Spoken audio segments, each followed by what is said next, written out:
Okay, so what if I told you there's a country out there that's literally splitting in two, but at the same time, it's one of the safest and happiest places on the entire planet? Well, today we're diving deep into the land of fire and ice, a place that seriously feels like it's on another world. Iceland. I mean, just think about that for a second. Can you imagine living in a place where the ground under your feet is constantly on the move, where it's actively being torn in two different directions at once? It's this wild idea that's both a little terrifying and absolutely incredible. And for Iceland, that's just reality. And this constant push and pull creates the most amazing contrasts. You've got these gigantic ancient glaciers right next to, actual fire-breathing volcanoes. It's a place where the raw, creative, and sometimes violent power of the planet is just on display 24/7. So to really understand Iceland, you have to start with the ground itself. Because, see, in most places on Earth, the ground is ancient. It's been around for millions of years. But in Iceland, you're literally standing on brand new land, being formed by volcanic eruptions that are happening right now. This right here shows you exactly what's going on. Iceland sits smack dab on the mid-Atlantic ridge. It's being ripped apart by two enormous tectonic plates. You've got the North American plate pulling to the west and the Eurasian plate pulling to the east. It's basically a geological tug-of-war on a national scale. And here's the crazy result of that tug-of-war. As those plates separate, magma from the Earth's mantle just wells up to fill the gap, creating new rock. Now, 2 centimeters a year might not sound like a lot, but hey, over a lifetime, that adds up. It's one of the only places on Earth where you can actually watch the planet getting bigger.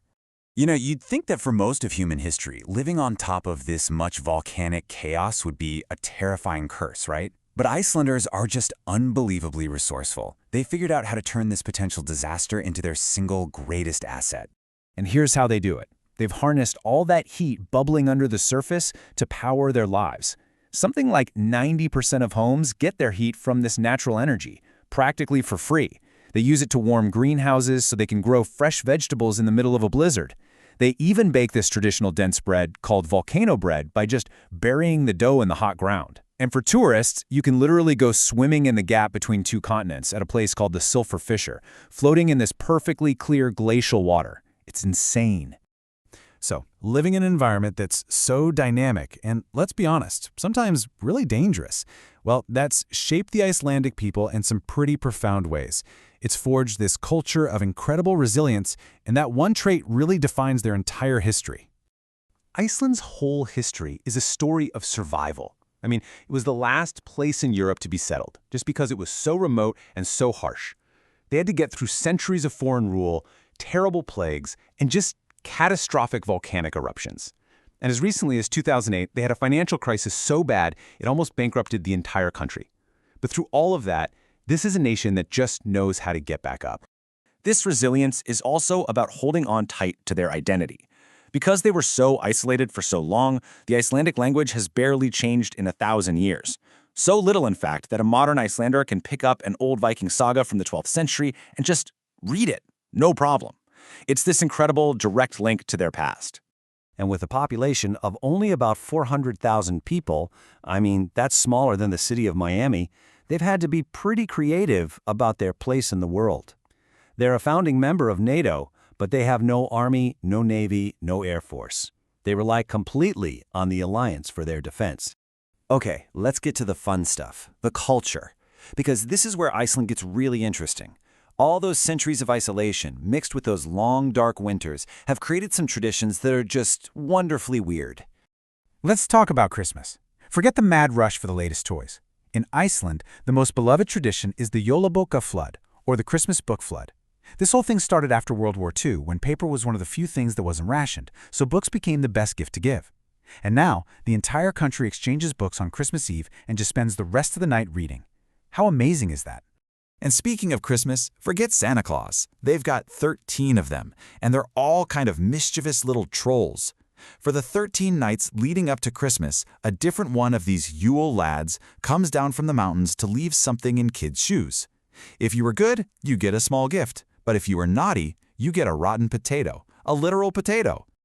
All right, now this might sound like a joke, but I promise you it's a real solution to a very real problem. When you live in a country this small with a gene pool that's been historically isolated, well, there's a non-zero chance you might be related to that person you just met at a bar. So, of course, there's an app for that. You just bump your phones together, and it'll tell you if you're too closely related. The slogan is, bump the app before you bump in bed. I'm not kidding. Okay, for our last section, let's do a quick rapid-fire round of some of the most surprising and frankly just bizarre facts about this incredible place. These are too good not to share. Life in Iceland is just a story of extremes. In the dead of winter, you're living in almost constant darkness, with maybe 4 hours of kind of gloomy daylight. But then, summer rolls around, and the sun basically never sets. You get 21 hours of daylight to play with. It's like living in two completely different countries over the course of a year. You can tell a lot about a country by what it doesn't have. In Iceland, you won't find any mosquitoes. Their life cycle just can't handle the weird freeze-thaw cycles. You also won't find a McDonald's. The last one packed up and left during the financial crisis. And you won't find any trains. The harsh weather and small population just make a railway system impractical. It's a country that has always carved its own path. Oh, and about that last McDonald's, they didn't just throw away the final meal they sold. Nope. That last cheeseburger and fries are actually preserved. They're now an exhibit in the National Museum of Iceland. You can even watch a live stream of it, not decomposing. Seriously. These next few facts really paint a picture of what daily life is like. First off, the country is so ridiculously safe that the police don't even carry guns. It's also completely normal for parents to bundle up their babies and leave them outside in their strollers to nap in the cold, fresh air while they're inside having coffee. And in the northern town of Akureyri, all the red stoplights are shaped like hearts. It started as a way to boost morale after the 2008 crisis, and they just decided to keep them. So when you put it all together, what is the secret? I mean, how do you build such a happy, modern, forward-thinking society on a volcanic rock in the middle of the North Atlantic? A place that is literally trying to tear itself apart. Well, maybe the secret isn't in the ground, but in their spirit. A spirit of resilience that was born from a seriously tough history. A spirit of innovation that turns huge challenges into incredible advantages. And maybe most importantly, a deep, profound respect for the raw power of nature.